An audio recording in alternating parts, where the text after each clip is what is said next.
નમસ્કાર દર્શક મિત્રો, મંતવ્ય ન્યૂઝ સાથે હું છું શિવાંગીની. આપનું સ્વાગત છે અમારા વિશેષ કાર્યક્રમ આરોગ્યની આજ્ઞામાં. દર્શક મિત્રો, આજે વાત કરીશું તાવ, શરદી અને ઉધરસ વિશે આરોગ્યની આજ્ઞામાં.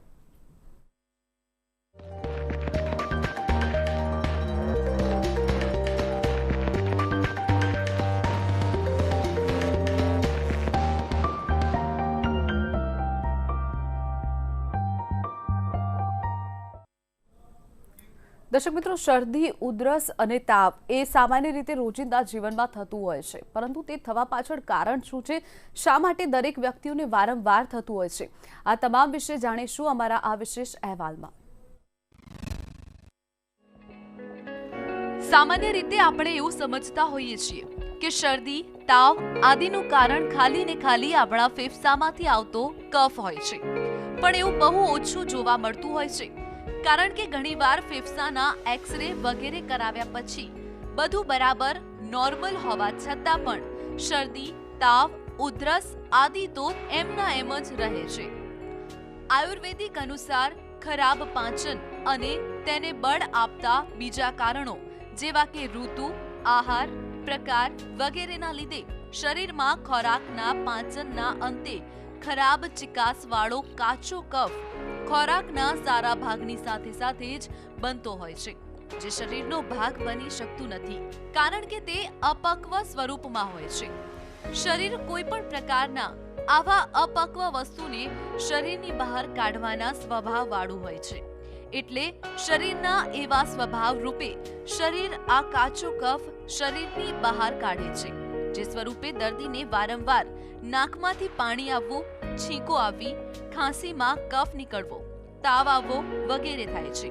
અને આ ઉપરાંત ઋતુ પરિવર્તન વગેરેના કારણે સ્વાઇન ફ્લૂ જેવા રોગો થવાની સંભાવના વધુ રહેતી હોય છે. તો આવો જાણીએ આયુર્વેદના માધ્યમથી શરદી, કફ, ઉધરસ, તાવ વગેરે થવા પાછળના કારણો અને એની શાસ્ત્રોક્ત સારવાર. તો દર્શક મિત્રો, વાત કરીએ આરોગ્યની આજ્ઞામાં. આપણી સાથે અહીંયા ઉપસ્થિત છે આજ્ઞાર્થ આયુર્વેદમના ડોક્ટર મિલન પ્રજાપતિ, જેઓ MD આયુર્વેદ છે. મિલનભાઈ, સ્વાગત છે આપનું મંતવ્ય ન્યૂઝમાં. નમસ્કાર ડોક્ટર. જે રીતે વાત કરીએ કે શરદી, તાવ અને ઉધરસ જે છે તમામ લોકોને સામાન્ય રીતે રોજિંદા જીવનમાં થતી હોય છે. કેટલાક લોકોને અઠવાડિયે, કેટલાકને દર મહિને અથવા તો સામાન્ય રીતે રોજિંદા જીવનમાં થતી હોય છે. તેની પાછળનું કારણ શું હોઈ શકે? બહુ જ સામાન્ય કમ્પ્લેન છે શરદી, તાવ, ઉધરસ. એટલે કે લગભગ દરેક વ્યક્તિએ આ કમ્પ્લેન ક્યારેક ને ક્યારેક તો ફીલ કરેલી હોય છે. શરદી, તાવ, ઉધરસ એ એક કમ્પ્લેન નાની છે, એટલે કે લક્ષણો બહુ નાના છે, પણ જ્યારે આવું વારંવાર થતું હોય અથવા રિપીટેડલી થતું હોય અથવા જ્યારે સિઝન બદલાતી હોય ત્યારે થતું હોય અથવા બીજાને ના થતું હોય ને તમને થતું હોય, ત્યારે સમજવું કે આમાં કંઈક ખરાબી તમારા પાચનતંત્ર સાથે સંકળાયેલી છે. જેમ કે દર અઠવાડિયે, દર 15 દિવસે તમને 2-5 દિવસ શરદી થઈ જાય, મટી જાય, ફરી તાવ, ઉધરસ થાય, મટી જાય, આવું વારંવાર જ્યારે થતું હોય છે ત્યારે સમજવાનું કે આ તમારા શરીરમાં ખરાબ કંઈક પાચનતંત્રના કારણે થતી શરદી, તાવ, ઉધરસ છે. આમાં તમે આઈસ્ક્રીમ ખાધો ને જે શરદી થઈ ગઈ, ઠંડા પાણીમાં નાહ્યા ને શરદી થઈ ગઈ, આ એ પ્રકારની શરદી નથી. એ પ્રકારની શરદી ક્યારે થતી હોય છે કે એવા કંઈક કારણો હોય, જેમ કે રાત્રે 12 વાગે તમે આઈસ્ક્રીમ ખાઓ છો શિયાળામાં, તો આ શરદી કરે એ નોર્મલ વસ્તુ છે. પણ એ છતાં તમને થતું હોય ના, તમે નોર્મલ દાળ ભાત શાક રોટલી જમો છો, એવું કોઈ ઠંડુ એક્સપોઝર અથવા ઠંડુ વાતાવરણ નથી મળતું, છતાં પણ તમને આ પ્રકારના શરદી, તાવ, ઉધરસ રહેતા હોય, ત્યારે સમજવાનું કે આ તમારા શરીરની અંદરની કંઈક ખરાબી, એટલે કે તમે જે જમો છો એમાંથી જે સારો કફ બનવો જોઈએ એના કરતાં અપક્વ એટલે કે કાચો કફ તમારા શરીરમાં એટલે કે હોજરીના ભાગે જમા થાય છે. આમાં ફેફસા કે નાકના પ્રોબ્લેમના કારણે અથવા કાનના પ્રોબ્લેમના કારણે તમને આ કફ થાય છે એવું નથી હોતું. તમે જે જમ્યા હોય ત્યારે એ પ્રોપર ડાયજેસ્ટ ના થયો હોય ત્યારે એક અપક્વ કાચો કફ તમારા પેટમાં નિર્માણ પામે, અને એ કાચો કફ જ્યારે શરીરમાંથી પૂરતા પ્રમાણમાં બહાર ના નીકળી શકે ત્યારે તમને શરદી, તાવ, ઉધરસના સ્વરૂપમાં જોવા મળે. સામાન્ય રીતે જો તમને ઋતુ બદલાય અને આ પ્રકારનું થતું હોય અથવા કંઈક તમે ટ્રાવેલિંગ કરો અથવા ક્યાંક ફરવાનું થઈ જાય ને તમને આ થાય, તો પણ ત્યારે આ તમારા શરીરમાં કંઈક ખરાબી બની છે એના કારણે થતો કફ હોય છે. બિલકુલ. મિલનભાઈ, જે રીતે આગળ વાત કરી કે શરદી, ઉધરસ અને તાવ તે મૂળ રીતે હોય છે શું? શરદી તાવ ઉધરસ એ આપણા શરીરની એક સામાન્ય રીતે જે ઇમ્યુનિટી કહેવાતી હોય છે, એટલે કે જેને સહજ બળ કહેવાતું હોય છે. તાવ આવો એ કોઈ ખરાબ વસ્તુ નથી. તાવ આવે છે એ બતાવે છે કે તમારા શરીરમાં કંઈક એવી ખરાબી આજે ડિપોઝિટ થઈ છે અને શરીર એને બહાર કાઢવાનો પ્રયત્ન કરે છે, જેને આપણે તાવ તરીકે ઓળખતા હોઈએ છીએ. તાવ એટલે કે તમારા શરીરમાં બે પ્રકારનું, શારીરિક અને માનસિક. શારીરિકમાં એવું લાગે કે તમારું શરીર તમને ગરમ લાગે, એટલે કે કોઈ અડે તમારા શરીરને તો તમારું શરીર તમને ગરમ લાગે. માનસિકમાં કેવું હોય કે વૈચિત્ય, અર્તિ અને ગ્લાનિ, એટલે કે તમારે સ્વભાવમાં ચેન્જીસ આવી જાય, કામ કરવાનો મૂડ થાય નહીં, થોડું કામ કરો ને થાક લાગે, શ્વાસ ચડે, વીકનેસ લાગે, ત્યારે સમજવાનું કે આ તાવના લક્ષણો છે. શરદીમાં કેવું થતું હોય છે કે સામાન્ય રીતે દર્દીને કન્ટિન્યુઅસ ત્રાવ આવે છે, એટલે નાકના ભાગેથી કન્ટિન્યુઅસ પાણી બહાર આવવું. ઘણા દર્દીઓને કન્ટિન્યુઅસ છીંક, ઘણા જોતા હોય તો 10-15 છીંકો આવે, એટલી બધી છીંકો એક સાથે ખાતા હોય છે. ત્રીજું કે કફ. કફમાં કેવું થતું હોય છે કે ઘણાને કન્ટિન્યુઅસ સૂકી ખાંસી આવતી હોય છે અથવા ગળફા સાથે આવતું હોય છે. તો આ પ્રકારના લક્ષણો જ્યારે કમ્બાઇન ફોર્મમાં ભેગા થતા હોય છે, એટલે કે શરદી તાવ ઉધરસ, આ પ્રકારના કમ્બાઇન લક્ષણો સામાન્ય રીતે જ્યારે ઋતુ બદલાતી હોય છે ત્યારે બાળકો અને વૃદ્ધોમાં વિશેષ કરીને જોવા મળતું હોય છે. આ ખરાબ કફ બનવા પાછળના કારણોમાં આયુર્વેદ અનુસાર સૌથી પહેલાં એમનું ખરાબ પાચન તંત્ર છે. એવું નથી કે આ ફેફસા અથવા છાતીમાંથી આવતો કફ છે, એ એમના ખરાબ પાચન તંત્રના કારણે આવતો કફ હોય છે. એટલે શરદી તાવ ઉધરસ એ તમારા શરીરની કોઈ મોટો રોગ નથી બતાવતું, પણ એ બતાવે છે કે તમારા શરીરમાં કંઈક ખરાબી છે. સામાન્ય રીતે દર્દી કેવું કરતા હોય છે કે તાવ આવે ત્યારે એકાદ ગોળી, પેરાસિટામોલ કે આવું કંઈક લઈને પાછા એને તાવને દબાવી દેતા હોય છે. 15 દિવસે, મહિને ફરી પાછો એ તાવ આવતો હોય છે. તો તાવ એ તમારા શરીરની કંઈક ખરાબી અંદર ડિપોઝિટ હોવાનું એક લક્ષણ છે, એટલે એને દબાવવો યોગ્ય નથી. બિલકુલ. મિલનભાઈ, આગળ વાત કરીએ, જે રીતે શરદી, તાવ અને ઉધરસની આપણે વાત કરી રહ્યા છીએ, ઘણી વખત ઋતુ પરિવર્તનના કારણે પણ આ થતું જોવા મળે છે. તે સમયે પણ શરદી, તાવ, ઉધરસ થતી હોય છે. તે થવા પાછળનું કારણ શું માની શકાય? ઋતુ પરિવર્તનના કારણે જ્યારે પણ તમને શરદી, તાવ, ઉધરસ થતા હોય છે તો આયુર્વેદ અનુસાર એ બતાવે છે કે તમારું કાલજ બળ ઓછું છે. કાલજ બળ એટલે કે ઋતુ બદલાય ત્યારે તમારા શરીરનો ઇમ્યુનિટી પાવર વધવો જોઈએ, તમારું કાળને સહન કરવાની ક્ષમતા હોવી જોઈએ. આવું બધાને નથી થતું. શરદીમાં, શિયાળામાંથી ઉનાળામાં જવાના જે 15 દિવસો છે, એટલે કે આ ઋતુ કે જેમાં ઠંડી પણ પડે છે અને ગરમી પણ પડે છે, જેને ઋતુ સંધિ તરીકે ઓળખાતું હોય છે. તો આ ઋતુ દરમિયાન જો તમારા શરીરમાં સહજ બળ એટલે કે રોગને સહન કરવાની ક્ષમતા ઓછી હશે તો તમે આ રોગમાં સપડાવી જશો. જે લાસ્ટ ટાઈમ પણ મેં વાત કરી હતી કે ધારો કે અમદાવાદમાં સ્વાઇન ફ્લૂનો વાયરસ આવે તો બધાને નથી થઈ જતું. જેનું આ બળ ઓછું હોય, એટલે કે જેનો ડાયજેશન પાવર ઓછો હોય, એ આ રોગની અંદર સપડાઈ જાય છે. એવા જેનું પાચન તંત્ર બહુ જ અંશે ખરાબ હોય એ લોકોને હોસ્પિટલાઇઝ કરવા પડે છે, અને જેનું પાચન તંત્ર એકદમ નિષ્ક્રિય હોય છે એ લોકો મૃત્યુને પામતા હોય છે. તો આ 3 ક્રાઇટેરિયા આયુર્વેદમાં બતાવેલા હોય છે, જેને કાલજ બળ સાથે સરખાવવામાં આવે છે. એટલે કે તમારું કાળને સહન કરવાની કેટલી ક્ષમતા છે એ જરૂરી છે. કારણ કે ઋતુ બદલાય છે તો બધા માટે બદલાય છે, પણ આમાં ઇફેક્ટ બહુ 5-10% લોકોને જ થતી હોય છે. તો આ 5-10% લોકો એવા છે કે જેનું પાચન તંત્ર કંઈક અંશે ખરાબ છે, એટલે કે એના શરીરમાં ખરાબ પાચનના કારણે એક કફ બને છે જે પૂરતા પ્રમાણમાં શરીરમાંથી બહાર નથી નીકળી શકતો. એના કારણે આ પ્રકારના દર્દીઓ આ રીતે જે સિઝન બદલાય એમાં સપડાઈ જતા હોય છે. બિલકુલ. મિલનભાઈ, જે રીતે આગળ વાત કરીએ કે અત્યારે જેમ કે તમે કહ્યું કે સ્વાઇન ફ્લૂ, અત્યારે જે રીતે સમગ્ર ગુજરાતમાં સ્વાઇન ફ્લૂ વકરી રહ્યો છે, ઠેર ઠેર તેના વાયરા જોવા મળતા હોય છે, ત્યારે શું દરેક શરદી, ઉધરસ, તાવ જે વ્યક્તિને થાય તેને સ્વાઇન ફ્લૂ માની શકાય? ના, એવું નથી હોતું કે દરેક શરદી, તાવ, ઉધરસ સ્વાઇન ફ્લૂ નથી. અથવા સ્વાઇન ફ્લૂ લગભગ 10 વર્ષ પહેલાં જે આ વાયરસ શોધાયેલો છે એ પહેલાં એ લોકોને શરદી, તાવ, ઉધરસ તો થતા હતા, તો એવું નહોતું કે એ સ્વાઇન ફ્લૂ હતા. સામાન્ય રીતે બીજા લક્ષણો પણ સાથે કમ્પેર કરવા બહુ જરૂરી હોય છે. એવું નથી કે દરેક શરદી, તાવ, ઉધરસ એ સ્વાઇન ફ્લૂ અથવા ઇન્ફ્લુએન્ઝા વાયરસ હોય છે, એવું નથી હોતું. તમે જ્યારે અમુક પરિબળો જેમ કે ઠંડુ વાતાવરણ, એસીમાં કન્ટિન્યુઅસ બેસી રહેવામાં, ઠંડુ પાણી પીવામાં આવે, સ્ત્રીઓ માટે ખાસ કે બપોરે સૂવામાં આવે, રાત્રે મોડે સુધી ઉજાગરા કરવામાં આવે, ક્યારેક મેંદાની આઇટમ વધુ પડતી લેવામાં આવે, તો આ બધા કારણોસર તમારા શરીરમાં એક ખરાબ કફ બનતો હોય છે. બીજું કે વેગધારણ એટલે કે ઘણા લોકોને સવારે પૂરતા પ્રમાણમાં જ્યારે મળ પ્રવૃત્તિ સાફ ન થાય ત્યારે એમના શરીરમાંથી એક ખરાબ કફ બનતો હોય છે, જે પૂરતા પ્રમાણમાં બીજા દિવસે બહાર નથી નીકળી શકતો. આવું વારંવાર થતું હોય છે ત્યારે એમને કન્ટિન્યુઅસ ખાંસી આવવાની શરૂઆત થઈ જતી હોય છે. ઘણા દર્દીઓને નાકમાંથી કન્ટિન્યુઅસ પાણી આવવાનું ચાલુ થઈ જતું હોય છે. તો આ એવું નથી કે સ્વાઇન ફ્લૂના કારણે થાય છે. એમના શરીરની ડાયટ અને લાઇફસ્ટાઇલ હેબિટમાં પણ જો એ અમુક ભૂલો એટલે કે ઋતુ સંધિ દરમિયાન જો કરતા હોય છે તો આ પ્રકારના દર્દીઓ આમાં સપડાઈ જતા હોય છે. એટલે ખાસ એવું દરેક દર્દીએ વિચારવાનું જરૂર નથી કે ના મને શરદી તાવ ઉધરસ થઈ ગયા એટલે મને સ્વાઇન ફ્લૂ થઈ ગયો, એવું નથી હોતું. બિલકુલ. મિલનભાઈ, આગળ વાત કરીએ કે જે રીતે શરદી ઉધરસ અને તાવ દરેક વ્યક્તિને થતા હોય છે ત્યારે આયુર્વેદ અનુસાર તેની ચિકિત્સા શું છે? સૌથી પહેલાં તો આયુર્વેદમાં આની ચિકિત્સા લંઘન કહી છે. લંઘન એટલે કે ભૂખ્યા રહેવું. જ્યારે પણ કોઈ પણ તમને શરદી તાવ ઉધરસ આ પ્રકારનું થતું હોય છે ત્યારે 3 થી 5 દિવસ તમે ભૂખ્યા રહો. ભૂખ્યા રહો એટલે કે એકદમ જમવાનું બંધ કરી દેવાનું એવું નથી, પણ એવો ખોરાક જમો કે જે પચવામાં હળવો હોય.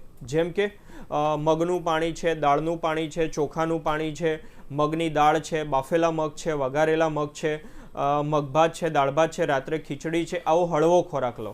એટલે કે રોટલી છે, શાક છે, દૂધ દહીં છાશ છે એ એટલીસ્ટ જમવામાં બંધ કરી દો.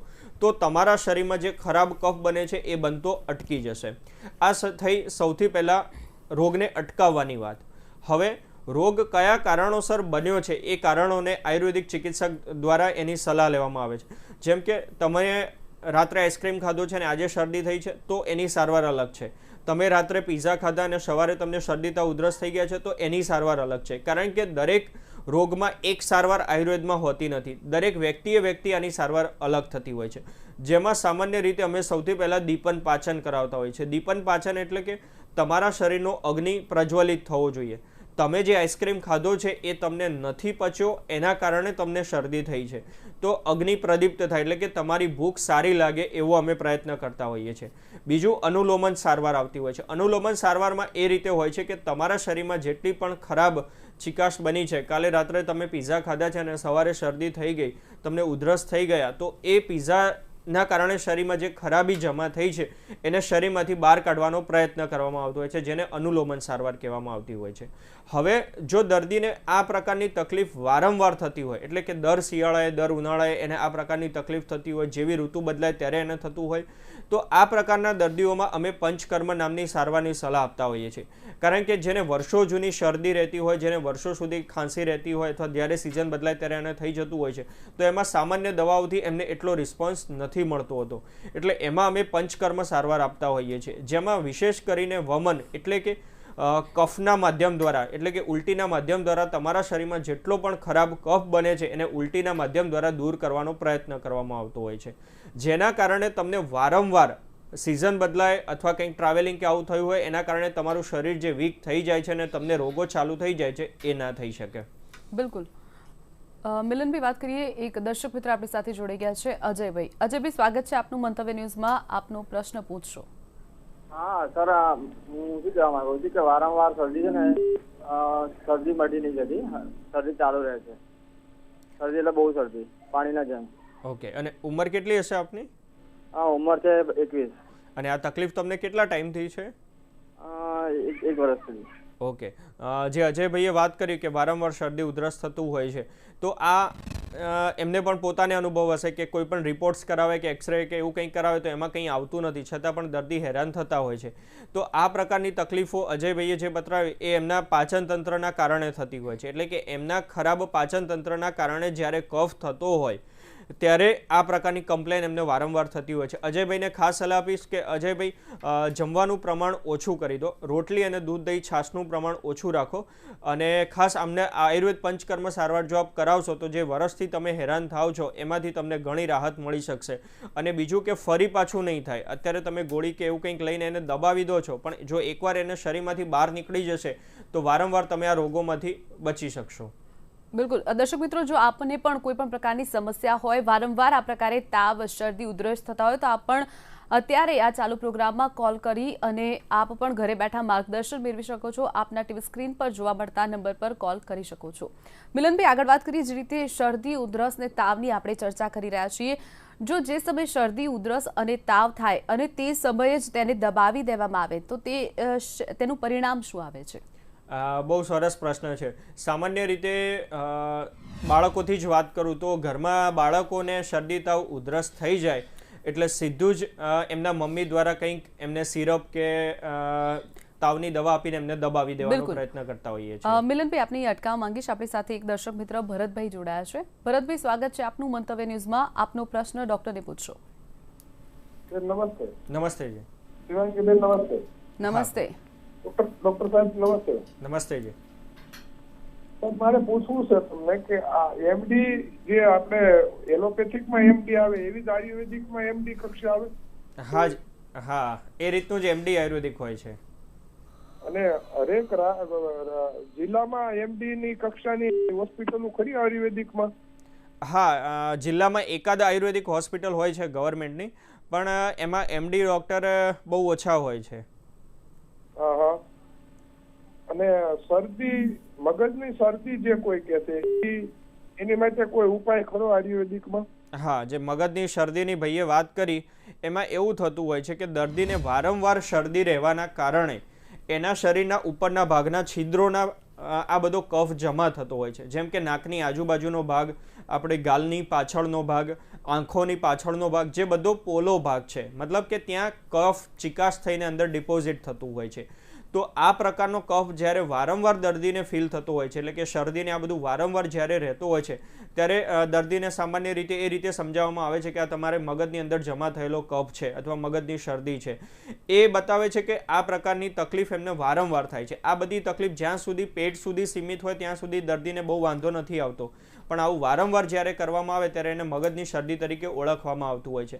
આમાં આપ જો એક વમન સારવાર, પંચકર્મ સારવાર કરાવતા હોય છે તો આ બધો કફ એકવાર શરીરમાંથી બહાર નીકળી જાય એ પછી દર્દીને વારંવાર આ રોગ થતો નથી હોતો. એટલે આપના માટે ખાસ સલાહ આપીશ કે આપના માટે વમન પંચકર્મ સારવાર એ સલાહભરી છે.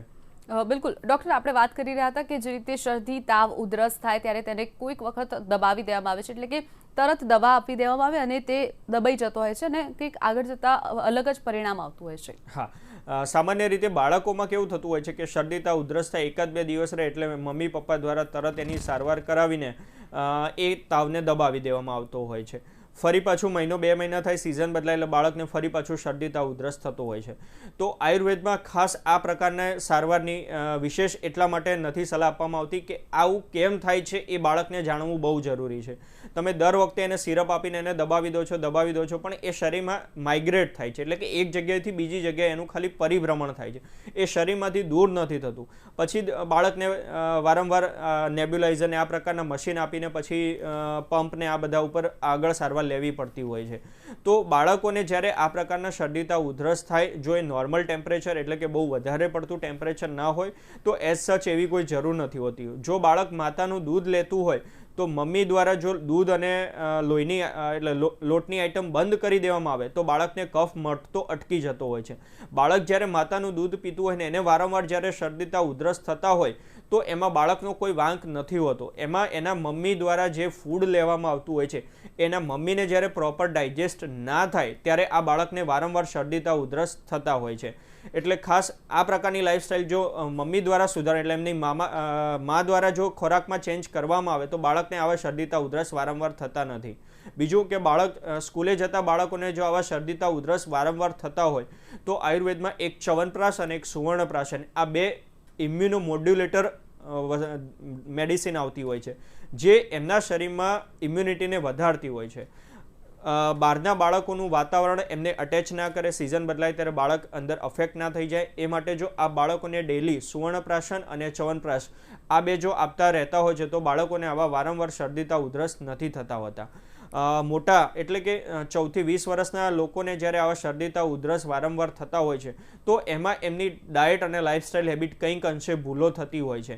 એટલે કે બપોરે સૂઈ જવાનું, રાત્રે મોડે સુધી ઉજાગરા કરવાના, રાત્રે ઠંડુ પાણી પીને સૂવાનું, રાત્રે ઠંડુ દૂધ પીને સૂવાનું, તો આ બધા કારણોસર એમને આ બધી ખરાબી થતી હોય છે. બીજું કે જ્યારે પણ તમને શરદી, તાવ, ઉધરસ થાય છે ત્યારે એટલીસ્ટ એને 5 દિવસ આપો. 5 દિવસમાં જો તમને હેરાનગતિ વધુ કરે તો એની સારવારમાં જાઓ, પણ આયુર્વેદમાં એવું કીધું છે કે પ્રતિશા એટલે કે શરદી 5 દિવસે મટી જ જાય, એની કોઈ અલગથી સારવાર લેવાની જરૂર નથી હોતી. જો તમે એને ગોળી કે એવું કંઈક લઈને એને દબાવી દેતા હોય છો તો એ ફરી પાછો ઉથલો મારે છે, એટલે કે એને ફરી પાછું હેરાન કરે છે. એટલે આ પ્રકારના શરદી તાવ ઉધરસ જે સામાન્ય લક્ષણો હોય એમાં જો આપ 5 દિવસ ભૂખ્યા રહો છો એટલે કે હળવો ખોરાક લો છો તો એ રોગ મટી જતો હોય છે. એ માટે કોઈ વિશેષ સારવારની જરૂર નથી હોતી. અને ખાસ તાવ આવે ત્યારે સામાન્ય પાણીના પોતા મૂકશો તો પણ તમારું શરીરનું ટેમ્પરેચર ઓછું થઈ જશે. એ માટે કોઈ સિરપ કે ટેબ્લેટ કે એવું લઈને એને દબાવવાનો પ્રયત્ન નથી જરૂર હોતી. મિલનભાઈ, આગળ વાત કરીએ કે જે રીતે તમે કહ્યું કે તાવ આવે તો સામાન્ય રીતે પાણીના પોતા મૂકીને બી મટી જતો હોય છે. ઘણા લોકો આજકાલ જે રીતે મેડિસિન વધારે ઉપલબ્ધ થતી જાય છે તેમ ઘરમાં પણ સામાન્ય રીતે મેડિસિન રાખતા હોય છે અને જાતે જ ડોક્ટર બની જતા હોય છે. સામાન્ય રીતે જે રીતે શરદી તાવ ઉધરસ થયા તો દવા ઘરમાં જ હોય અને તે લોકો જાતે જ ડોક્ટર બની દવા લઈ લે. કેટલી આગળ જતા આ દવાઓ નુકસાન કરે છે? હા, સામાન્ય રીતે એવું જોવામાં પણ આવ્યું છે કે જે આ પ્રકારની હોમ રેમેડીઝ લેતા હોય છે અથવા બાળકોને પણ આ રીતે જે પ્રમાણે આપી દેતા હોય છે, તો જ્યારે એક મોટો રોગ આવે જેમ કે આ સ્વાઇન ફ્લૂ ને આ બધા જેવા રોગો આવે ત્યારે જે ખરેખર દવાની એફિકેસી આવી જોઈએ એ નથી આવતી. એટલે તમને ઘણીવાર એવું સાંભળો કે ડૉક્ટરે કીધું કે ના હવે દવાનો કોઈ રિસ્પોન્સ મળતો નથી. તો આવું ક્યારે થતું હોય છે કે તમે જે નાના રોગોમાં તમે ભારે દવાઓ લઈને શરીરને એ બેક્ટેરિયાને મારવાનો પ્રયત્ન કરો, આવું જો તમે વારંવાર કરો છો, રિપીટેડલી તમને શરીરને કરે છે, તો હવે એક નાની દવા તમારા શરીરને કામ નથી કરતી હોતી. પછી તમારે ધીરે મોટી દવા ઉપર જવું પડે. એટલે કે શરદી થઈ ગઈ છે તો તમે એક હાયર એન્ટીબાયોટિક ઉપર જાઓ છો. એવું વારંવાર કરો. હવે જ્યારે તમને ખરેખર કોઈ મોટા રોગમાં શરદી લક્ષણ થતું હોય ત્યારે આ પ્રકારની સામાન્ય દવાઓની ઇફેક્ટ આવતી નથી. એટલે પછી તમને ડૉક્ટર દ્વારા એવું સાંભળવા મળે કે ના હવે દર્દીને કોઈ દવાનો રિસ્પોન્સ મળતો નથી. એટલે ખાસ કરીને એવોઇડ કરવી જોઈએ કે જે પ્રકારની દવા અથવા જે પ્રકારની સારવાર તમે લઈ રહ્યા છો એ પ્રોપર કન્સલ્ટેશન દ્વારા જ થાય તો વધારે સારું. નાની વાતમાં દવાઓ આપીને બાળકનું અથવા તમારું શરીર બગાડવાનો ઓછામાં ઓછો પ્રયત્ન થાય એ વધુ સારું રહેશે. બિલકુલ. મિલનભાઈ, આપણી સાથે એક દર્શક મિત્ર રઝાકભાઈ જોડાયા છે. રઝાકભાઈ, સ્વાગત છે આપનું મંતવ્ય ન્યૂઝમાં. આપનો પ્રશ્ન જણાવશો. હાલો મિલનભાઈ. હાજી. હા, આપણે કબજિયાત બહુ ઘણા સમયથી રહે છે અને નાખોરા બંધ રહે છે, એના માટે કઈ? હા, જે ભાઈએ વાત હા બોલો. કબજિયાત માટે અને નાખોરા બંધ રહે છે એના માટે ઉપાય? હા, જે તમારા નાક બંધ રહેવા પાછળનું કારણ છે એ તમે જ પોતે ફીલ કરો છો કે કબજિયાત છે. સામાન્ય રીતે આપણી મળ પ્રવૃત્તિ દ્વારા તમારા શરીરમાંથી જે ખરાબી બહાર નીકળવી જવી જોઈએ એ જ્યારે પૂરતા પ્રમાણમાં બહાર ના નીકળે અને જ્યારે આપણે સૂઈ જતા હોય છે ત્યારે આ ખરાબી આપણા મોઢાના ભાગે જમા થતી હોય છે.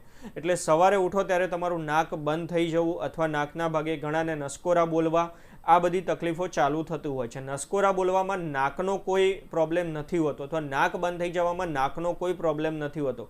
નાકમાં તમે ગમે તેટલા ટીપા નાખશો પણ બીજા દિવસે હતા ને એવા કમ્પ્લેન તમને જોવા મળશે. જો તમારું પાચન તંત્ર સુધે એટલે કે જે તમે વાત કરી કે કબજિયાતનો પ્રશ્ન છે, જો તમારી કબજિયાત દૂર થઈ શકે તો આ તમારો નાકનો પ્રશ્ન છે એ સોલ્વ થઈ જાય. આના માટે ખાસ આપના માટે જણાવવા માંગીશ કે દીપન, પાચન અને અનુલોમન આ 3 પ્રકારની સારવાર આપના માટે સલાહભરી છે. જો આપ આ 3 સારવાર લેતા હો છો તો તમને કબજિયાત તો દૂર થશે, સાથે તમારો જે નાકનો પ્રશ્ન છે એ પણ સોલ્વ થઈ જશે. કારણ કે આમાં નાકની કોઈ ખરાબી નથી, એટલે નાકમાં ખોટી દવાઓને એ નાખીને તમે એને સોલ્વ કરવાનો પ્રયત્ન ન કરો. બિલકુલ. ડૉક્ટર, જે રીતે આપણે ચર્ચા કરી રહ્યા છીએ કે તાવ, શરદી, ઉધરસ જે સામાન્ય રીતે રોજિંદા જીવનમાં હવે એક પ્રકારનો રોગ થઈ ગયો છે, ત્યારે જે લોકોને વારંવાર આ પ્રકારે તાવ, શરદી, ઉધરસ હાલતા ને ચાલતા થતા હોય તો કેવા પ્રકારનો સામાન્ય રીતે રોજિંદા જીવનમાં ખોરાક લેવો જોઈએ જેના કારણે ન થાય?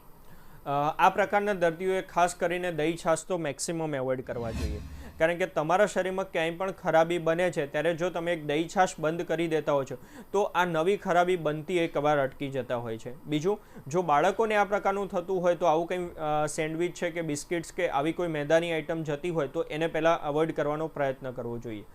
જો સ્ત્રીઓને આ પ્રકારની સમસ્યા થતી હોય તો બપોરે સૂવાનું એમને બંધ કરી દેવું જોઈએ.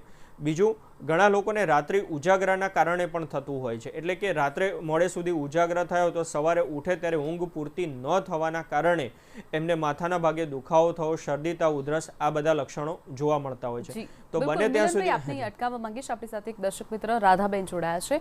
રાધાબેન, આપનો પ્રશ્ન જણાવશો. મારા પતિને છે ને 3 મહિને નિમોનિયા થઈ જાય છે. શરદી ડોક્ટર કહે કે આ બતક જેવી તાસીર થઈ ગઈ છે. યસ. ઉંમર કેટલી છે આપના બાળકની? બાળક નહીં, મારા પતિ એમના પતિને. ઓકે, કેટલી ઉંમર છે? એ 62 વર્ષ. યસ. જે વાત કરી એમને કે 62 વર્ષની ઉંમરે આ પ્રકારની ન્યુમોનિયા વારંવાર થાય છે, તો બેન આમાં તમારા જે પતિની વાત કરી એ પ્રમાણે ફેફસાની કોઈ બીમારી નથી, એટલે કે તમે ગમે તેટલા એક્સરે કરાવશો તો કંઈ આવશે નહીં, અને છેલ્લે જે તમને કહ્યું એ પ્રમાણે કફની તાસીર થઈ ગઈ છે. તો કફની તાસીર એટલે કે એ જે પણ જમે છે એનાથી ખરાબ કફ બની જાય છે, એટલે કે ચિકાશવાળો કફ એમના પેટમાં ડિપોઝિટ થાય છે. એટલે ખાસ આ પ્રકારના દર્દીઓએ ફેફસાની સારવાર કે છાતીની કોઈ સારવાર લેવાની જરૂર નથી હોતી. જો તમારા શરીરમાંથી પેટ એટલે કે તમારા પેટમાંથી જે ખરાબ કફ બને છે એ જો ઝાડા અથવા ઉપર છાતીના માર્ગેથી બહાર નીકળી જાય તો આ પ્રકારના દર્દીઓ વારંવાર તકલીફથી જે હેરાન થતા હોય છે એમાંથી અટકી શકે છે. ખાસ બેન આપને સલાહ આપીશ કે આમાં પંચકર્મ સારવાર બહુ જ કમ્પલસરી છે. એમાં વમન નામની સારવાર જો થશે તો તમારા પતિને જે વારંવાર હેરાનગતિ થાય છે એ નહીં થાય. એટલે વમન સારવાર આપના માટે કમ્પલસરી એડવાઇસ છે.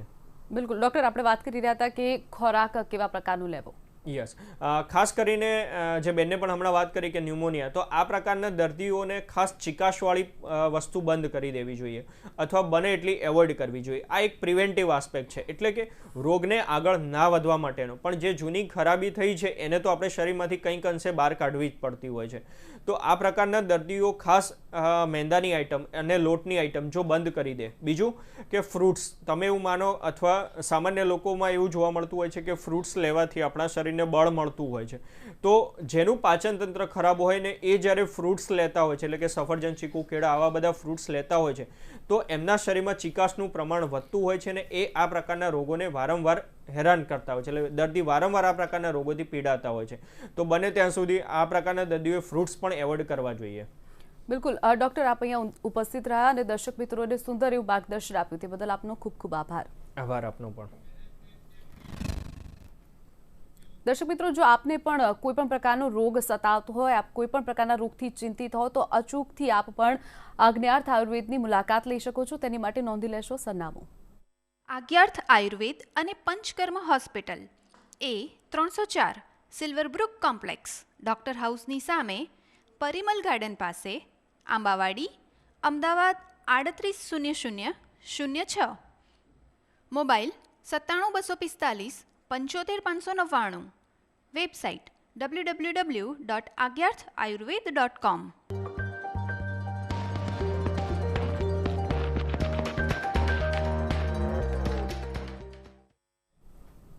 તો દર્શક મિત્રો, આ સાથે જ આરોગ્યની આજ્ઞામાં અત્યારે બસ આટલું જ. આવતા અઠવાડિયે ફરી એક વખત નવા રોગના નિદાન સાથે મળીશું. ત્યાં સુધી રજા આપશો. નમસ્કાર.